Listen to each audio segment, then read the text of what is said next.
Uncle आप election में बैठेंगे या फिर लेटेंगे? इससे ज़्यादा जोश व खरोश तो 14 अगस्त से पहले होता है या रमज़ान 20 दिन पहले दिखाई देने लग जाता है। इससे ज़्यादा वलवला तो इंडिया पाकिस्तान क्रिकेट मैच में 1 माह से पहले टपाई दे रहा होता है। इससे ज़्यादा हलचल तो ईद उल अज़हा यानी कि बकरा ईद से पहले होती है।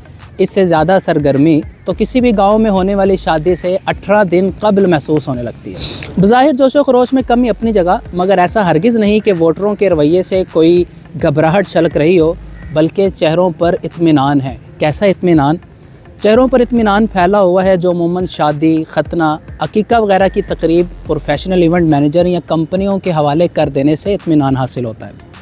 दावती कार्ड लिखने, छपने, बटने के दर्द सर से लेकर मेन्यू के इंतखाब, वेन्यू की सजावट, मूवी बनाने की झंझट और सिक्योरिटी समेत एक एक शय का इंतज़ाम जब प्रोफेशनल इवेंट मैनेजर्स के हाथ में हो तो फिर काहे की परेशानी भैया।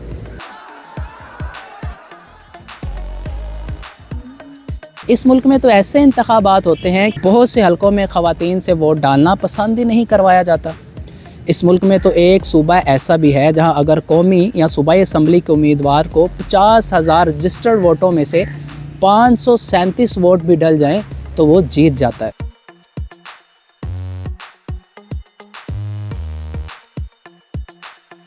हत्ता कि इस मुल्क के सबसे बड़े शहर पर 2.5 अशरे ऐसे भी बीते हैं कि जब अक्सर शहरियों को घर बैठे वोट देने की सहूलत दस्तयाब रही है।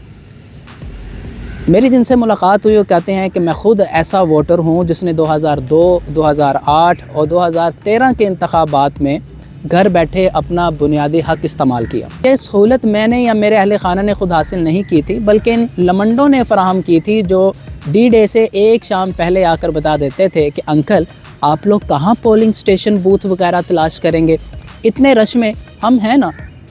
और फिर पोलिंग के बाद हमें मतलब किया जाता था कि अंकल आप लोगों का वोट हो गया, थैंक यू। ये सहूलत कराची के बहुत से बड़े शहरों को 2013 के बाद होने वाले इंतखाबात के लिए फ़राहम नहीं की गई। चुनाचा 2018 में खुद जाके वोट भुगताने की ज़हमत करना पड़ी, मगर अगले दिन TV की खुसूसी ट्रांसमिशन देख के एहसास हुआ कि अगर हम भी रिज़ल्ट ट्रांसमिशन सिस्टम की तरह बैठ जाते तो कम से कम पोलिंग स्टेशन आने जाने की ज़हमत से इस बार भी बच जाते और कोई अच्छी फ़िल्म देख लेते।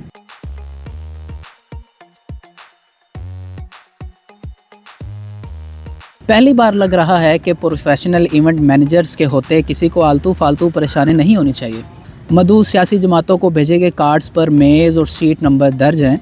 गेट क्रैशर्स को दूर रखने के लिए तमाम इंतज़ामात हो चुके हैं और तमाम इवेंट साफ़ और शफाफ होंगे इंशाल्लाह। किसी ज़माने में रिवाज था कि ऐसे इवेंट से कुछ दिन पहले कोई ना कोई चचा, फूफी या मामू इस बात पर रूठ जाते कि फ़लाँ को क्यों बुलाया और फ़लाँ को क्यों नहीं बुलाया, दावती रुका खुद देने क्यों नहीं आए, किसी गैर के हाथों क्यों भिजवा दिया। ये सब बाइकॉटिंग मुंतज़िर रहते थे कि तकरीबन घर से कोई ना कोई भी मनाने ज़रूर आएगा और हमारी बोसीदा अनाज की लाज रखेगा। अब तो बस इतनी फ़िक्र होती है कि हमें मदऊ किया जाएगा या नहीं, क्योंकि नए इवेंट मैनेजर्स ऐसे नाज नखरे उठाने के आदी नहीं, बल्कि जितने कम मेहमान हो उतना ही मैनेज करने में आसानी होती है। हर इंतखाब से पहले ये जताने के लिए इलेक्शन कितना पुरखतर और नाजुक काम है और उनका इनेकाद कितना बड़ा कौमी एहसान है, बाकायदा एक बोझल फ़िज़ा तख्लीक करने के तशहीरी फ़न का भी मुज़ाहरा किया जाता है। मसलन फ़लाँ लीडर को फ़लाँ दिन फ़लाँ जगह पर जलसे करने, जुलूस निकालने या कॉर्नर मीटिंग से ख़िताब में एहतियात बरतनी चाहिए। कुछ भी हो सकता है, कोई भी भूत चिमट सकता है, तसादुम का ख़तरा हो सकता है, बम भी फट जाए, हम या इदारा ज़िम्मेदार ना होंगे। मगर फिर भी जैसे कैसे इंतखाबी अमल मुमकिन हो ही जाता है, क्योंकि असल इंतखाब दरअसल पोलिंग के खात्मे के बाद शुरू होता है। 8 फरवरी को जब अवामी ज़ियाफ़त गुजर जाएगी, इसके बाद ख़वास का खाना खुलेगा। प्री पोल रैंकिंग क्या होती है, अलबत्ता इसके बारे में मुझे कुछ मालूम नहीं, लेकिन 2015 से पहले बतौर कराची के रिहायशी ये ज़रूर सुनने को मिलता था। कल निस्फ शब के बाद कुछ तलंग सूरत बाइकर्स हमारे इलाके के एक मुखालिफ उम्मीदवार भाई नुमान, ये एक फ़र्ज़ी नाम है, भाई नुमान के यहाँ आए थे और बस इतना कह गए कि अंकल हम आपकी बहुत इज़्ज़त करते हैं, इसलिए पूछ रहे हैं कि कल नाम वापस लेने का आखिरी दिन है, आपने क्या सोचा है, बैठेंगे या फिर लेटेंगे। अब ऐसा कुछ भी कम से कम कराची में सुनने में नहीं आता, चतराल से मकरान तक सुनने में आता है।